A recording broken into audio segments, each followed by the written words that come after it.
Today we are going to factor trinomials. So it's backwards from what we did previously.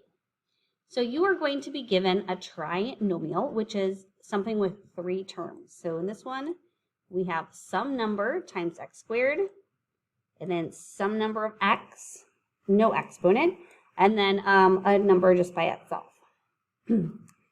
All right, so let's say we have x squared plus 8x plus 15. The first thing we want to do is find factors of 15. Factors are numbers that multiply to make 15. So we could multiply 5 and 3. We could do -5 and -3. We could do 15 and 1, -15 and -1.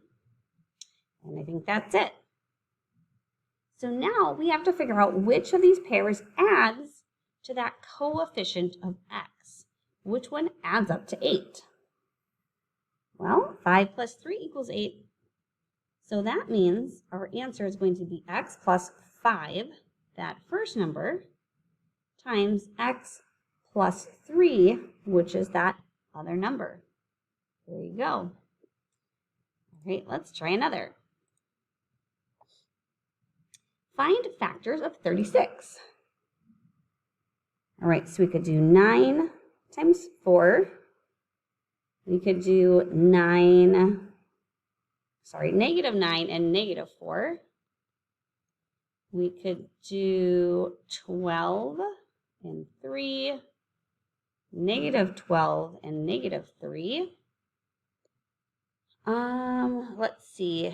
12 is a factor, that means 6 would be, so 6 and 6, -6 and -6,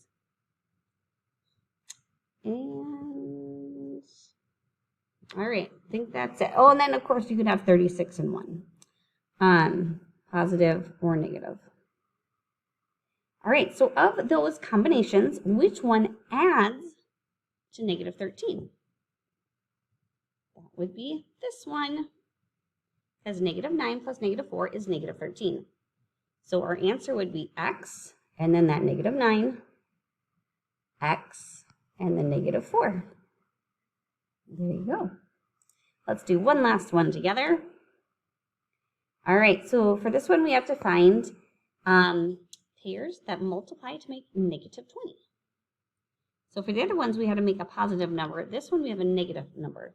So we could do -5 and +4, or +5 and -4, because a positive times a negative is a negative.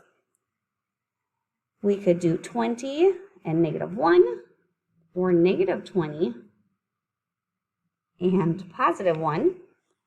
We could do 10. I don't know why it does this. Okay.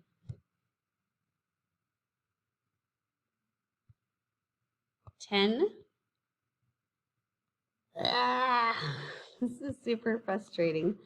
Okay, 10 and -2, or -10 and +2. Okay, luckily the ones that disappeared didn't really matter, because one of these will add to +8. So this pair of factors will add to +8. So our answer will be x plus 10, x -2 or -2.